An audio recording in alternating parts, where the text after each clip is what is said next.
My name's Regan. I work for Anthony J. Lyon, Detective Bureau. They call me the Lion's Eye.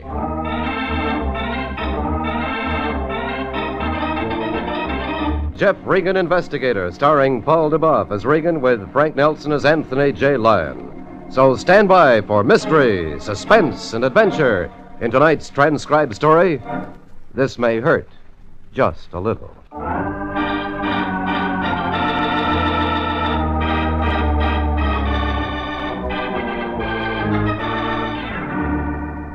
It began with a toothache, the lion's toothache, and a dentist, a laughing dentist. But before it wound up, there was a girl in white, a couple of patients with bad teeth, and a dead man. The dead man was the one who never got to open his mouth. It was around 2:30 Tuesday when I wandered into the Lion's office. Anthony J. was sitting behind his desk. In his hands, a towel and a couple of half-melted cubes of ice. He was taking the towel from around his jaw. Oh, hello, Jeffrey. I've been waiting for you. Trouble, Lion? The towel and the ice cubes? No trouble at all. Just a toothache. But it's gone now, Jeffrey. We got a client.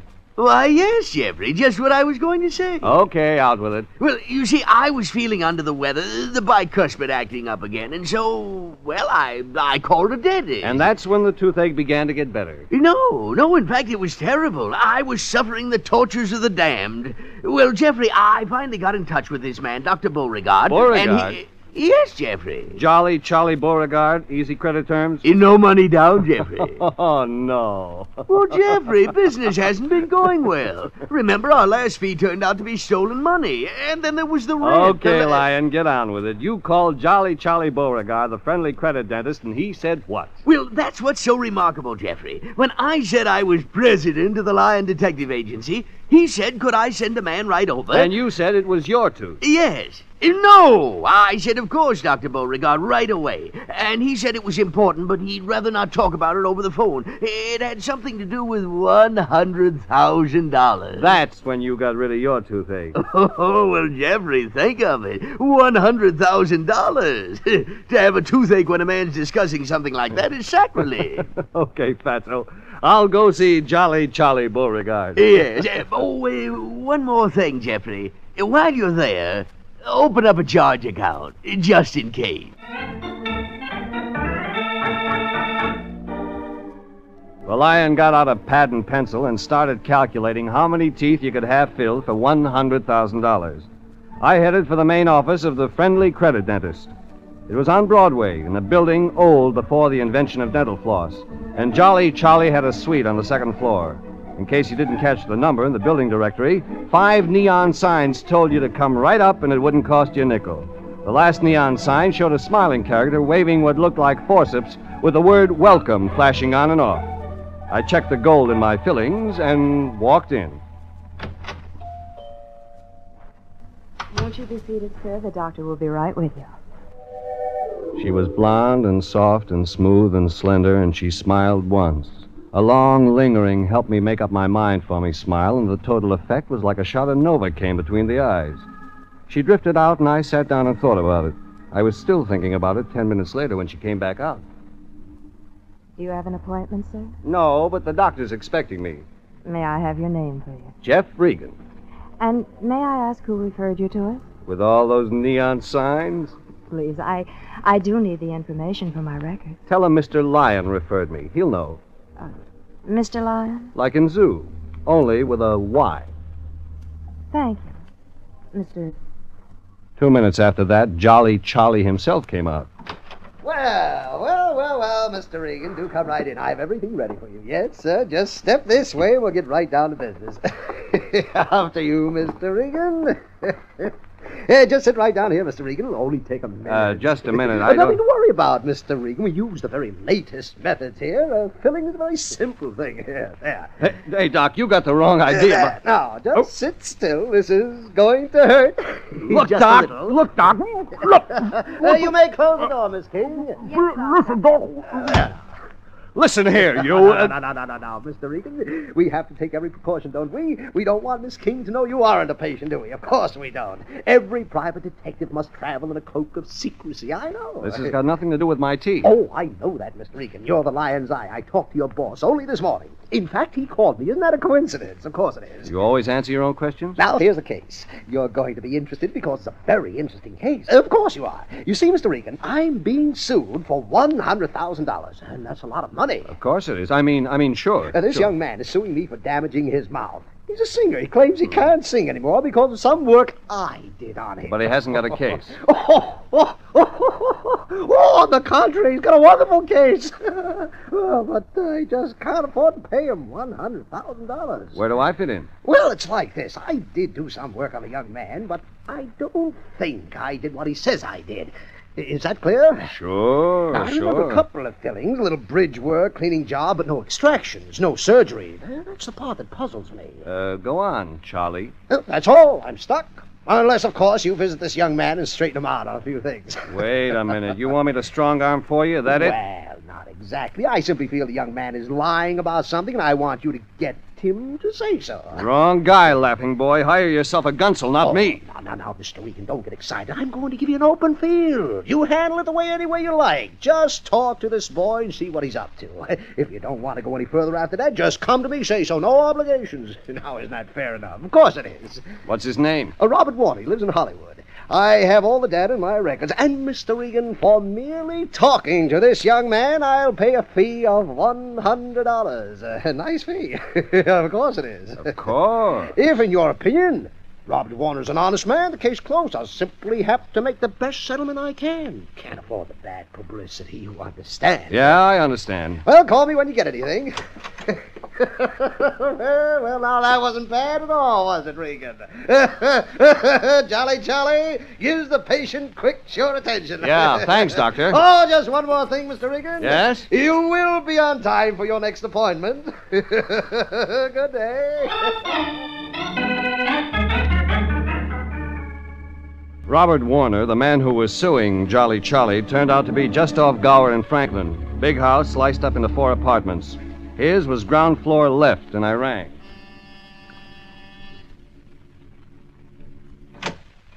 What answered was curly-haired, handsome, and wearing horn-rimmed glasses. Yes, Robert Warner?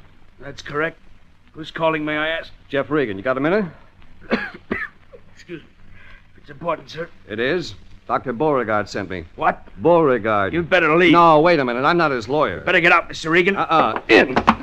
Oh, Now, sit down, Warner. We're going to talk. I said you'd better get out. I said sit down. I hate to be difficult. You're suing Beauregard for $100,000. You know that. Your voice. You can't sing anymore because of him. If you're here to make trouble, I'm Regan... here for one reason, Warner. If you're telling the truth, you're a rich man. If not, you're in trouble. It's that simple. But I am telling the truth, Mr. Regan. My voice, I was a singer. I had a career until... Until what? Till I went to him. Had a cavity in my tooth. He treated me. He told me to come back again. Like a fool, I listened to him. I went back again, and again, and again. Then what? I can't sing anymore, Mr. Regan. Don't you realize what that means? That's my life. Just stick to the story, Warner. Oh, he said something about the roof of my mouth being too small. He performed an operation. That's all there was to it. Except for one thing. What's that? I paid him $200 in dental bills to destroy my voice. Take it easy, Warner. You got an attorney handling the lawsuit for you? Why, well, yes. What's his name? Well, it's not important. Doesn't matter. I said, what's his name? McLeany. He's in Hollywood. You're going to see him, Mr. Regan? Got any good reasons why I shouldn't? Mr. Regan, that's not all this fiend Dr. Beauregard has done to me. Go on. Well, it's something more. Something terrifying. Get to the point. Come, look outside my window. Look, across the street. A truck. The man, Mr. Regan, the man in the truck. He's been there for a week. Ever since I brought the suit against Jolly Charlie Beauregard. Heavy-set, muscular, about 28. Black hair, thick face. Tell you he's been watching me for a week. What else do you know about him? Nothing. I don't know anything. You never spoken to him? Man, that big Mr. Regan, you think I dare? Okay, Warner. Control yourself. I'll talk to him. Mr. Regan, you'd be a fool. Let me decide that. Don't go out there. You don't know what he might do. I left Robert Warner crouched by the door and walked slowly across the street toward the parked truck. The big muscle-bound man didn't move from behind the driver's seat. His eyes stayed focused on the apartment building. I stopped by the side of the cab. Got a minute? I said, have you got a minute? Go away. You might get eye strain watching that window. Please, be a nice guy. Go away. You don't want to talk about it. No. Between him and me and her. I don't want to talk about it. You know the kid inside? Sorta. We're gonna get better acquainted. He did something to you? Look, mister, why are you asking me all these questions? Can't you see I'm busy? And a citizen got a right to park his car and look? I ain't hurting nobody. But you're thinking about it. Maybe you're right. Maybe I was. Maybe I'm wrong. See ya.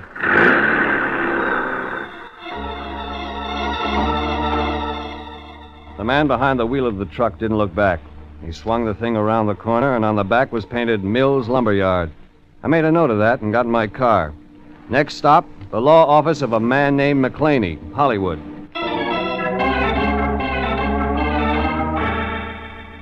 The sign on the door said McClaney, and Phipps. I found a secretary who told me the McClaney I wanted was Howard, and he was busy. I said I was busy, too, and walked in.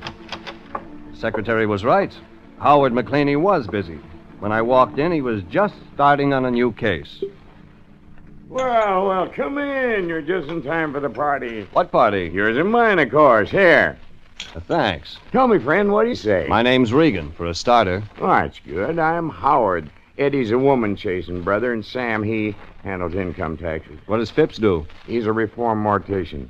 What can I do for you, Regan? Just had a talk with your client, Robert Warner, the one who's suing Jolly Charlie Beauregard for $100,000. What a case. What a case. Maybe I better warn you, I'm working for the doc, not his lawyer or detective. Regan, nothing you could say would spoil this one. It's a beauty. It's, that good, huh? Regan, it's perfect. The kid has the old man tied up 90 ways. Now, get this. He goes to Jolly Charlie. He pays cash. Warner's an honest guy with a good voice and bad teeth. Warner spends 5 visits with him, and he comes out with a bad voice and good teeth. What could be better? That open and shut. Oh, even the doc's record. I had a man get photostats of everything. X-rays, number of visits. Work done. All fits. That couldn't have been easy. The blonde, Regan, the blonde. The one old doc's got working for him. My man slipped her a 10 spot and she forked over every record in the place. Sweet kid. Well, that's all? Well, there's just a matter of waiting around for the $100,000. Who knows? My client and I may get generous and settle for $75,000 cash. Well, then I guess that takes care of me. Sorry, Regan. Some bottles just come cracked that way. Thanks, Howard. See you around. Don't mention it, Regan. I'll give you a call next time there's a client looking for a fast divorce. I left Howard McClaney and headed for the hall. The elevator buzzer was a big brass knob that didn't bring any elevators. I watched white lights, red lights flick on and off and didn't get a tumble. That's how I happened to notice the door to the broom closet slightly ajar.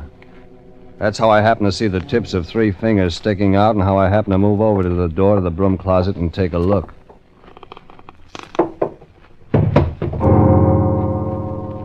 A man who fell against me, hand at my feet, was big and burly and dark-haired.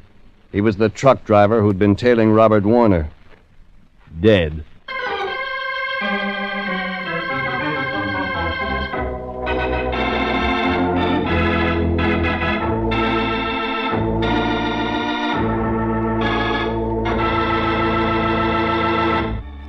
The Lion and I were hired to check into a $100,000 lawsuit against Jolly Charlie Beauregard, the friendly credit dentist. I met his blonde receptionist, then the kid who was suing him, then a truck driver, then the attorney handling the case. The truck driver was the one who wound up dead.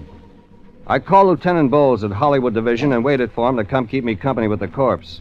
He did 10 minutes later with 3 other men. He got the dusting powder and photographic boys busy and listened to my story. 10 minutes after that, they reported back. They had everything they needed except for one slight detail. No identification, no wallet, no letters. Regan, what kind of a case did you bring me out on? Whoever killed him also took his wallet. Identify the dead man, and you identify the killer. Simple, Bowles. Regan, the optimist. Now, suppose you tell me what killed him. I gave you a lead, didn't I? The dead man was a truck driver. Yeah. What about the lawyer you mentioned, McClaney? Even now, he's probably sitting in his office less than 25 feet from the scene of the crime, sipping soda through a straw. And I'm going to go have a talk with him. Good idea, Bowles. He's probably got an alibi. You said the truck driver was tailing McClaney's client, the one suing the dentist. Unless you're lying, these people fit somewhere, right? That's your theory. Regan, I don't like your attitude today. I don't like it at all. You stick around. I'm not through with you. I'll be in the lobby making a phone call. If you want me, Lieutenant, just dial.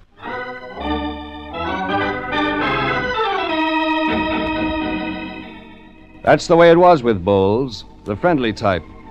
I headed down to the lobby of the office building. An idea was buzzing around somewhere in my head, and I had to get it out. My boss, Anthony J. Lyon, was the man to get it out with. Lyon, Detective Agent. Me, Lyon. Anthony. Jeffrey. What's wrong with you, Fatso? Oh, it's my bicuspid, Jeffrey. It's bothering me again. Did you talk to Dr. Beauregard? Sure thing, Lyon. Did he say he could arrange an appointment soon? Well, as a matter of fact, we didn't get around to... Jeffrey, no! Me sitting here suffering the pains of all creation. My tooth a seething hotbed of torture. Jeffrey, you must do something at once. I'm dying. There's one in line ahead of you. What does that mean? I checked with Beauregard. He was being sued for $100,000. Then I went to see the kid who was suing him. Oh, Jeffrey, can't you spare me the details? Wait a minute. This is where you come in. There was a truck driver tailing this kid, the one suing the dentist. I found the truck driver in a closet. I know just how he feels. Lyon, he's dead. And he's luckier than I am. Okay, you'll get sympathy, but first you've got a job to do. Call Mills Lumberyard. That was the name of the truck he was driving. Find out which truck driver is overdue. The man we're trying to identify is heavy set, black hair, blue eyes, deep voice, false teeth. Oh, lucky fellow. Well, he weighs about 200, maybe 5 feet 10, but that's a guess. You get that? Yes, Jeffrey, I'm taking it all down. Okay, I'll check back with you. Get that truck driver's name. Very well, but there's just one thing. What's that? When I pass on, Jeffrey, will you make the necessary Get arrangements? busy, Lyon. You may have time to earn just one more fee. Like Bowles had said, somewhere there was a connection between the dead man and the $100,000 lawsuit. Somehow the dead man was linked to an attorney and a dentist. There was just one catch. The cops didn't know who he was or what killed him. My client was the dentist, and I headed for his office in a hurry.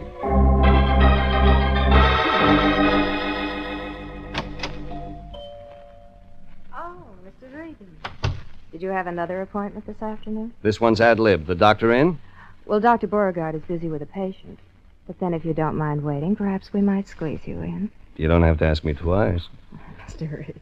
How long have you worked here, Miss, King. Louise King. I've been with the doctor almost 6 months. You remember a patient named Robert Warner? Yes. Yes, I do. He's the one who's suing the doctor, isn't he? He's the one.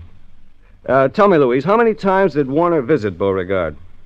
Well, I'd have to check the records for that, Mr. Regan. I'm sure they'd give a complete... You mean the history. records you loaned to Warner's attorney so he could photostat them? Why, Mr. Don't Regan... play coy with me, Louise. Warner's attorney told me his man got every record he asked for. He had them photoed and returned them to the files. It cost him $10. Mr. Regan, I didn't mean anything. Sure. The $10 look good to you. $10 pays for enough evidence to win a $100,000 case. Oh, Mr. King. Oh, well, it's Mr. Regan. well, indeed. Just the man I'm looking for. How's that? The phone in my private office just rang. It was for you, Mr. Regan. Now, isn't that odd? Anyone should phone you here. Of course it is. Maybe not. Oh, well, you can't find out unless you answer it. This way, Mr. Regan.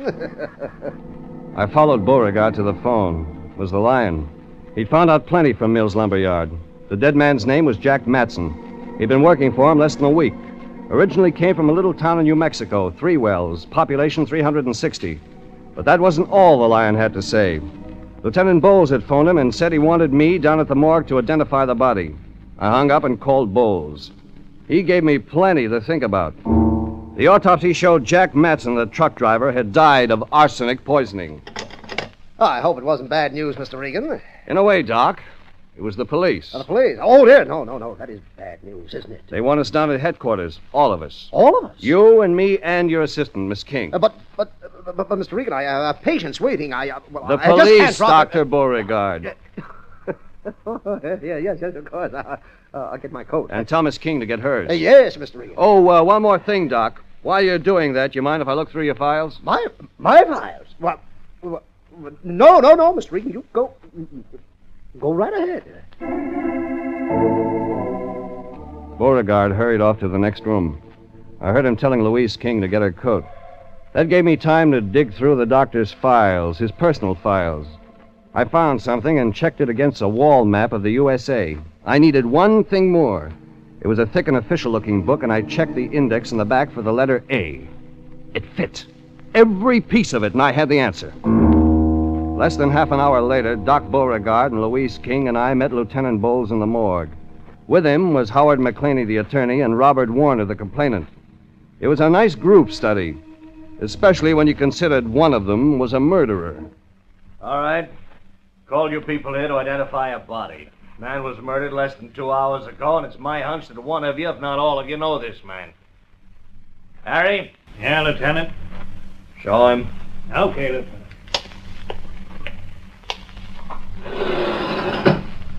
Yeah. Over there under that sheet is a dead man. Who's first? I don't know. Is there? Where they go? All right. Somebody got to start it. You know this man? Step up and say so. Take a look, make up your minds. One by one, they moved over to the slab, looked, grimaced, then moved back quickly. First the lawyer, McClaney. Then the kid, Robert Warner. He said it was the same guy who'd been tailing him, that's all.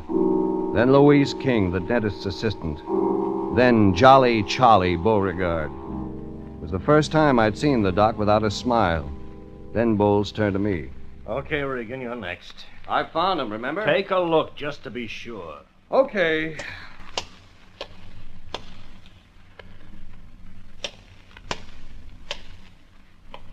Well? I know him. What? No. Regan, are you playing tricks with His me? name is Jack Matson. He worked for Mills Lumber Yard. He's from a town in New Mexico, 3 wells. Regan, have you been lying I to me? found out after he was killed, Bowles, and I kept my mouth shut for one reason. Like what? I saw the name of the company the truck driver worked for. It was painted on the back of the truck. Warner must have seen that, too, but he didn't say anything. No, I didn't. Honest, I didn't see it. You kept your mouth shut, Warner, because you were into something. Because when the truck driver turned up dead, you knew you were in too deep. That's not true. I'm not in A anything. $100,000 lawsuit against Jolly Charlie Beauregard. That has nothing to do With murder? Don't count on it, Warner. Jack Matson was killed because of $100,000. He was killed because he found out the lawsuit was a phony. That's fantastic, Regan. It's as good a case as I've ever seen. Lieutenant, what's this all about? Hold it, McClaney. What's with this lawsuit, Regan? I'll show you. Doc, you admit working on the kid, Warner? Yes, I did, Mr. Regan, but I'm sure I didn't do the things he said I did.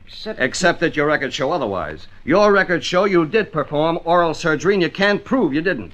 Your word against his and the records. Oh, yes, that's exactly it. Then suppose I tell you the records are phony, doctored up, fixed, so that every job you did on Warner was made to look twice as complicated, made to look that way with Warner's permission. No, you're lying.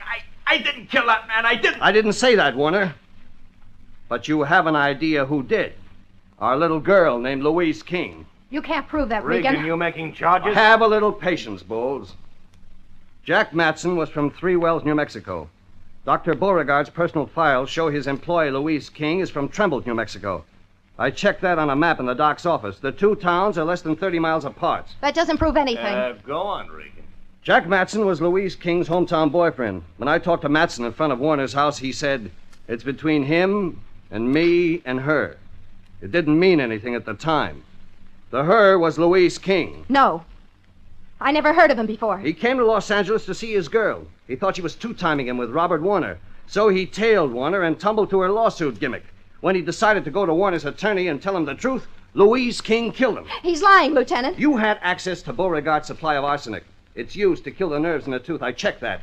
You knew how to use a hypodermic. You tricked Matson into talking to you in the broom closet. You gave him the needle and took his wallet. If they couldn't identify him, he'd never connect with you, and you could go ahead with the lawsuit you and Warner planned. I didn't have anything to do with it, Mr. Regan. Oh, so our canary can warble again. Yeah, it was her idea. All her idea.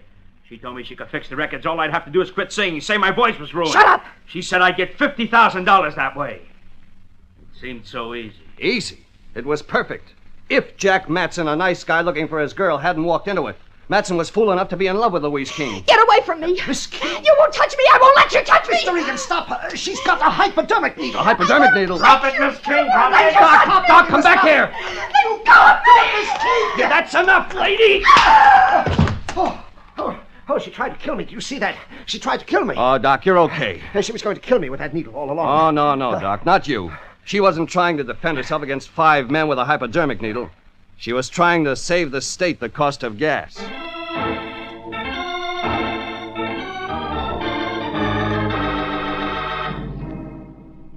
Louise King got up and went quietly.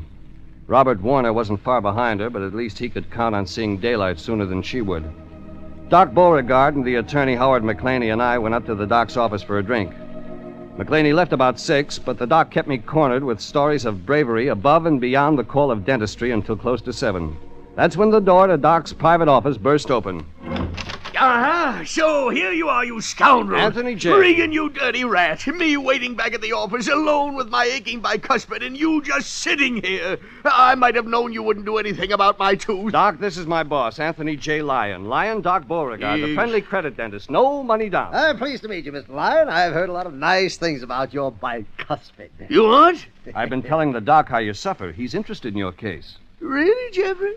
Really? You told him? An interesting case, isn't it, Mr. Lyon? Of course it is. And I think I have just the thing that will cure it. You have? Yes, step right up here in the chair. Oh, Doctor, I'm in terrible shape. The tooth has been bothering me all day, ever since I phoned you this morning. You don't know the agony I've been through, the hours. Stop roaring, Lyon. Doc's gonna fix you up fine. Just fine. Yes, good. I hope that drill doesn't hurt too much. Looks wicked. Ready, Mr. Lyon? Anything to get it fixed. Yeah, open wide. That patient that was just carried out had exactly the same thing wrong, didn't he, Doc? I don't care if he was carried out. I've got to be brave. I've got to get this tooth out. Get started, Doctor. It's killing me. Okay, hang on. It's going to hurt. Wait a minute, Doc. By the way, Lyon, here's the doc's check for $100. Oh? Let me see that, Jeffrey. Oh, my 100 beautiful clams. Well, come along, Jeffrey, my boy. Let's get out of here. What about your tooth? Your tooth? You're aching bicuspid. Your bicuspid? Well, what do you know? It doesn't hurt anymore. What's so darn funny? Okay, here's the other 100, Regan. Thank you. Jeffrey! Thank you. Jeffrey, why is he giving you another $100? Oh, it's simple, Lyon. I just bet the doc our fee, double or nothing, I could cure your toothache quicker than he could.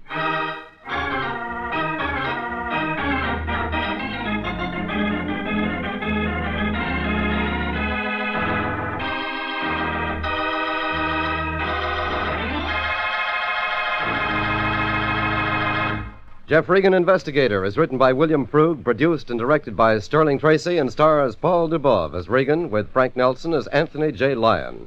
Original music is by Dick Arant. Jeff Regan, Investigator, is transcribed each week at the same time over CBS. Dick Cutting speaking, and inviting you to be with us again for more suspense, mystery, and adventure with Jeff Regan, Investigator.